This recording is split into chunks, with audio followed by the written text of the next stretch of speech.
मेधा शुरू से ही पढ़ने में होशियार और मेधावी छात्रा थी। अच्छी पढ़ाई के बाद अच्छा कॉलेज सिलेक्शन और फिर बहुत अच्छी जॉब। तूने तो मेरा नाम रोशन कर दिया मेधा। अरे लेकिन ये जो काम करने का तरीका है ना, इसे बदल ले। 18 घंटे काम करेगी तो कल को बच्चा कैसे संभालेगी? तुम्हारी तरह पागल नहीं हूँ माँ, जो बच्चे और परिवार में फंस जाऊँ। मैं तो जिंदगी खुल कर जीऊंगी। सब कहने की बात होती है बेटा, अपने बच्चे का सुख हर कोई चाहता है।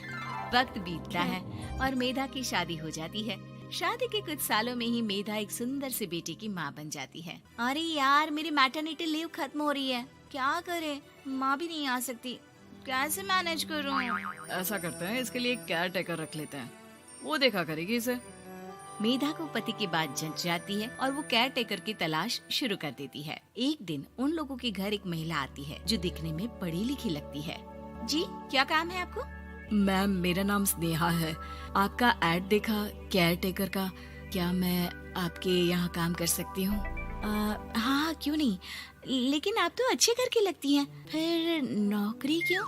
दरअसल मेरे ससुराल वालों ने मुझे घर से निकाल दिया क्योंकि मैं माँ नहीं बन सकती और माता पिता भी नहीं है इस दुनिया में। तो अरे अरे, कोई बात नहीं, तुम लक्ष्य को अपना बच्चा समझो और यहीं रहना, और किसी भी चीज की जरूरत हो ना तो बता देना। नेहा खुशी खुशी लक्ष्य को संभालने लगती है। रात को जब मेधा घर पर आती है, अरे क्या बात है स्नेहा, तुमने खाना नहीं खाया क्या? अरे दीदी, आपका बेटा टाइम दे तब ना। अरे तो जब वो सोता है तब खा लिया करो। तब तो मैं इसके पास ही बैठी रहती हूँ। कोई मच्छर या कीड़ा काट ले लक्ष्य को तो अब आप पकड़ो, मैं खाना खा लेती हूँ। स्नेहा वहाँ से चली जाती है। बहुत ही अच्छे से ख्याल रख रही है ये लक्ष्य का।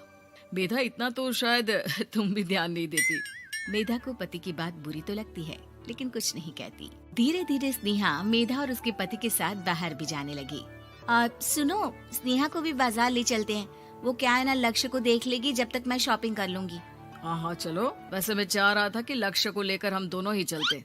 क्या यार, तुम तो फ्री में इमोशनल हो जाते हो, कितना देख लेंगे हम दोनों मिलकर, ले चलो उसे। कार से निकलकर मेधा और लक्ष्य रोड क्रॉस कर रहे थे कि सामने से कार आ जाती है। मेधा का ध्यान नहीं होता, लेकिन स्नेहा तुरंत लक्ष्य को मेधा से छीन लेती है। मेधा गिर जाती है और कार मेधा को छूकर निकलती है, जिससे मेधा को खून आ जाता है। पति मेधा को हाथ देकर उठाता है। स्नेहा लक्ष्य को लेकर गले लगाई रहती है। थैंक्स स्नेहा, मैंने तो ध्यान ही नहीं दिया था कि कार आ रही है।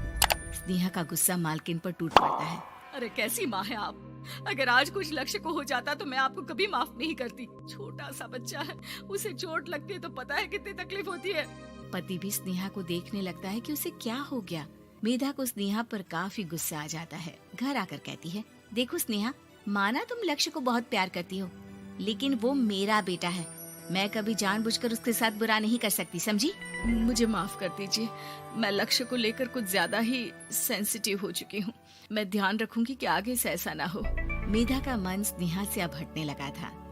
एक शाम मेधा ऑफिस से घर आती है कि लक्ष्य उसे दिखाई नहीं देता और ना ही स्नेहा। वो स्नेहा के कमरे में जाती है जहाँ दोनों सो रहे होते हैं। अरे स्नेहा, लक्ष्य को आज इस कमरे में क्यों सुला दिया? दीदी, मुझे नींद आ रही थी, ऐसे में उसे कमरे में अकेले लिटाना मुझे ठीक नहीं लगा। मेधा बच्चा उठाने लगती है कि स्नेहा टोक देती है। रहने दीजिए ना दीदी, सो रहा है, फालतू में नींद खराब हो जाएगी। मेधा को गुस्सा आ जाता है और वो बच्चा उठाकर वहाँ से चली जाती है। अगले दिन मेधा स्नेहा को बुलाती है, साथ में एक और लड़की खड़ी होती है। स्नेहा, अब तुम अपना कुछ और देख लो, हम लोगों को नई केयर टेकर मिल गई है, तुम इस हफ्ते घर छोड़ देना। स्नेहा का मन लक्ष्य को छोड़ने का नहीं करता, लेकिन नौकरी तो नौकरी होती है ना।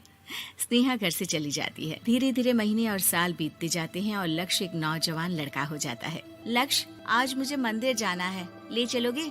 ठीक है माँ, एक काम करके अभी वापस आता हूँ, तब तक आप और पापा दोनों तैयार हो जाइए। दोनों तैयार होकर बैठ जाते हैं, लेकिन लक्ष्य काफी देर तक नहीं आता। अरे मेधा, फोन तो करो लक्ष्य को, देखो क्या हो गया उसे।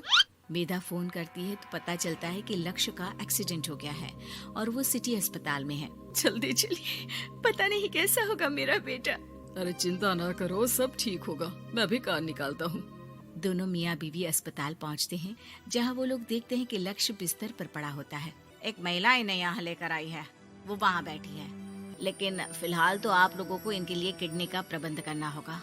एक्सीडेंट में इसकी किडनी डैमेज हो गई है।